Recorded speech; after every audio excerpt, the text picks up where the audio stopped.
जय हिंद दोस्तों। Welcome to MCQ study. तो दोस्तों आज हम क्वेश्चन करेंगे जो इम्पोर्टेंट क्वेश्चन है जीके और जीएस के। ये video exam RRB, NTPC, SSC और यूपी ट्रिपल एससी के जितने भी एग्ज़ाम हैं, इसके अलावा जो सभी वनडे एग्ज़ाम हैं, इन सभी के लिए ये यूज़फुल रहेंगे। तो हम पहले क्वेश्चन, ये पार्ट फर्स्ट है इन क्वेश्चंस का, इसके बाद पार्ट सेकेंड, थर्ड, फोर्थ इसके आगे आएंगे। पहला क्वेश्चन हम कर रहे हैं, भारत में शासन करने वाले दिए गए शासकों का कालानुक्रमानुसार सही क्रम क्या है? शेरशाह सूरी, अकबर, अलाउद्दीन खिलजी और इल्तुतमिश दिया हुआ है। तो यहाँ पर शेरशाह सूरी का जो शासन किया था शेरशाह सूरी ने, वो 1540 से 1545 ईस्वी के बीच किया था। और अकबर ने यहाँ पर जो शासन किया था 1556 से 1605, अलाउद्दीन खिलजी 1296 से 1316 और इल्तुतमिश 1211 से 1236। तो इस प्रकार हम देखते हैं इल्तुतमिश सबसे पहले आएगा इसमें 1211 से 1236।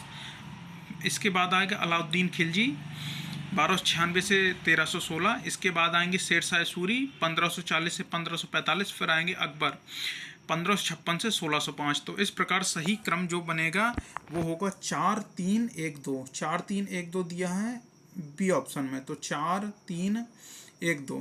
तो हम नेक्स्ट क्वेश्चन पर चलते हैं।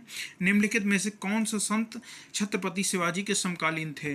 ये छत्रपति शिवाजी का जो समय था, उनका जन्म 1630 ईस्वी में हुआ था और मृत्यु 1680 ईस्वी में। तो उनके जो समकालीन संत थे वो तुकाराम होंगे। तुकाराम का समय काल था 1608 से 1650 तक। अब हम नेक्स्ट क्वेश्चन पर चलते हैं। बंगाल के प्रथम गवर्नर जनरल कौन थे? बंगाल के जो प्रथम गवर्नर जनरल थे वो थे lord Warren Hasting. Lord Warren Hasting regulating act 1773 के पारित होने के बाद बंगाल के प्रथम गवर्नर जनरल बने थे। इसके पहले बंगाल में गवर्नर हुआ करते थे, वो थे बंगाल के प्रथम गवर्नर रॉबर्ट क्लाइव थे। फिर चार्टर एक्ट 1833 जब पास होता है तब उसमें बंगाल के गवर्नर जनरल को भारत का गवर्नर जनरल बना दिया जाता है। तो भारत के प्रथम गवर्नर जनरल बनते हैं लॉर्ड विलियम बेंटिक। फिर 1857 की क्रांति के बाद जब ब्रिटिश क्राउन के हाथ में भारत की सत्ता आ जाती है तो भारत सरकार अधिनियम 1858 घोषित होता है और उसके द्वारा भारत में वायसराय के पद का सृजन होता है और भारत के पहले वायसराय लॉर्ड कैनिंग बनते हैं। स्वतंत्र भारत के first governor general Lord Mountbatten बनते हैं और स्वतंत्र भारत के फर्स्ट गवर्नर जनरल सी राजगोपालाचारी बनते हैं।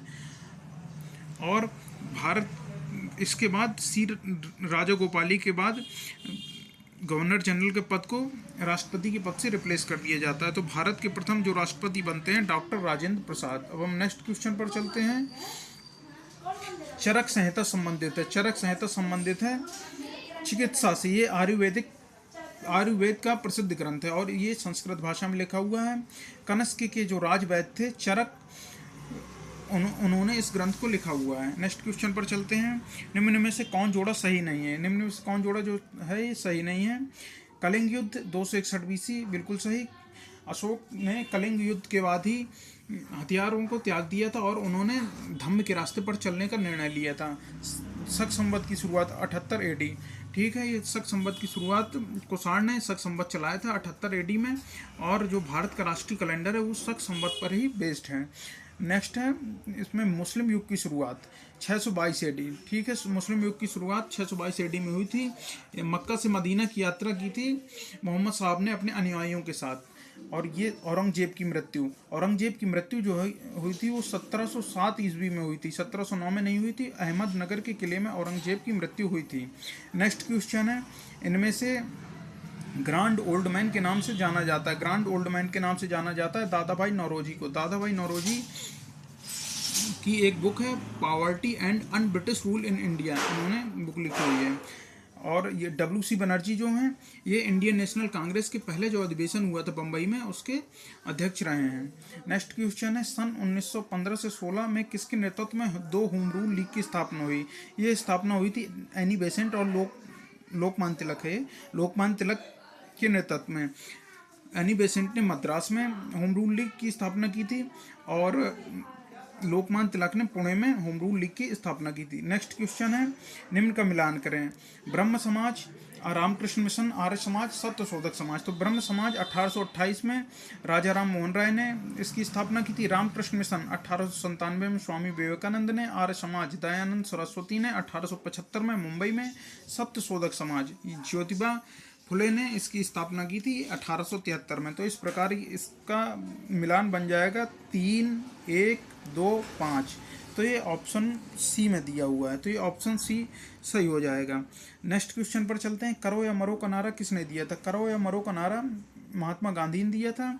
भारत छोड़ो आंदोलन के दौरान 8 अगस्त 1942 को महात्मा गांधी ने करो या मरो का नारा देकर भारत छोड़ो आंदोलन की शुरुआत की थी। नेक्स्ट क्वेश्चन है, जब सुभाष चंद्र बोस ने भारतीय राष्ट्रीय कांग्रेस के अध्यक्ष पद से इस्तीफा दिया तो इस पद का प्रस्ताव किसे दिया गया था? इस पद का प्रस्ताव दिया गया था डॉक्टर राजेंद्र प्रसाद को।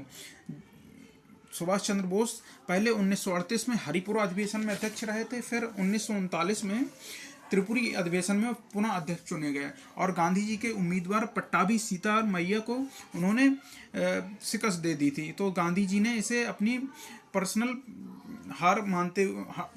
हार माना था, इसलिए सुभाष बाबू ने इस्तीफा दे दिया था और 1939 में फॉरवर्ड ब्लॉक की स्थापना उन्होंने कोलकाता में की थी। उसके बाद डॉक्टर राजेंद्र प्रसाद कार्यवाहक अध्यक्ष बनाए गए थे। अब हम नेक्स्ट क्वेश्चन पर चलते हैं। सलाल पन बिजली परियोजना किस नदी पर है? सलाल पन बिजली परियोजना चिनाब नदी पर है और ये जम्मू कश्मीर में है। नेक्स्ट क्वेश्चन है, बसंत विषु कब होता है? बसंत विषु को हम मार्च विषु भी कहते हैं। तो इस प्रकार 21 मार्च को बसंत विषु होता है। नेक्स्ट क्वेश्चन पर चलते हैं। राजस्थान में खेतड़ी परियोजना किसके उत्पादन के लिए प्रसिद्ध है? राजस्थान में जो खेतड़ी परियोजना है वो तांबा उत्पादन के लिए प्रसिद्ध है। नेक्स्ट क्वेश्चन पर चलते हैं। काजीरंगा राष्ट्रीय उद्यान स्थित है। काजीरंगा जो राष्ट्रीय उद्यान है असम में स्थित है और असम में अन्य जो राष्ट्रीय उद्यान है, मानस राष्ट्रीय उद्यान, डिब्रू सोखोवार राष्ट्रीय उद्यान, देहिंग पटकाई राष्ट्रीय उद्यान, रायमोना राष्ट्रीय उद्यान, कुल मिलाकर असम में 7 राष्ट्रीय उद्यान हैं। नेक्स्ट क्वेश्चन पर चलते हैं। हिमालयी निम्न में से कौन सी नदियां हिमालयी नदी तंत्र की नदियां हैं? कावेरी, गंगा, ब्रह्मपुत्र और गोदावरी। इसमें से ऑप्शन होगा जो गंगा और ब्रह्मपुत्र हैं ये हिमालयी नदी तंत्र की नदियां हैं और ये जो कावेरी और गोदावरी हैं ये प्रायद्वीपीय नदी तंत्र की नदियां हैं। तो इसमें से सही ऑप्शन हो जाएगा दूसरा और तीसरा, तो बी ऑप्शन सही हो जाएगा। हम नेक्स्ट क्वेश्चन पर चलते हैं। बैंक दर का अर्थ है, बैंक दर जो है इसका अर्थ है ये होता है देश के केंद्रीय बैंक द्वारा ली जाने वाली आधिकारिक ब्याज दर। जब आरबीआई किसी बैंक को लोन देता है तो उससे जो भी उसके बदले में ब्याज दर लेता है उसी को बैंक दर कहते हैं। नेक्स्ट क्वेश्चन, यदि आरबीआई नकद कोषानुपात को घटा दे तो साख सृजन पर क्या असर होगा? अगर आरबीआई नकद कोषानुपात यानी कैश रिजर्व रेशियो को घटा देता है तो साख सृजन बढ़ जाएगी। नेक्स्ट क्वेश्चन पर चलते हैं। इनमें से किस प्रकार की अर्थव्यवस्था में संसाधनों पर निजी अधिकार होते हैं और आर्थिक गतिविधियों का मुख्य उद्देश्य लाभ अर्जित करना होता है? ये होती पूंजीवादी अर्थव्यवस्था। जैसे अमेरिका में पूंजीवादी अर्थव्यवस्था है और भारत में मिश्रित अर्थव्यवस्था है और रूस में समाजवादी अर्थव्यवस्था चलती है। नेक्स्ट क्वेश्चन है, 100 रुपये का नोट किसके द्वारा हस्ताक्षरित होता है? 100 रुपये का नोट आरबीआई गवर्नर द्वारा हस्ताक्षरित होता है और 1 रुपये के नोट पर भारत के वित्त सचिव के हस्ताक्षर होते हैं। नेक्स्ट क्वेश्चन, फेमा का पूर्ण रूप क्या है? फेमा का पूर्ण रूप है फॉरेन एक्सचेंज मैनेजमेंट एक्ट। ये 1999 में आया था, 1999 में फेमा आया था, foreign exchange management act. Next question पर चलते हैं। भारत के संविधान में जन स्वास्थ्य एवं स्वच्छता किसमें शामिल है? भारत के संविधान में जन स्वास्थ्य एवं स्वच्छता राज्य सूची में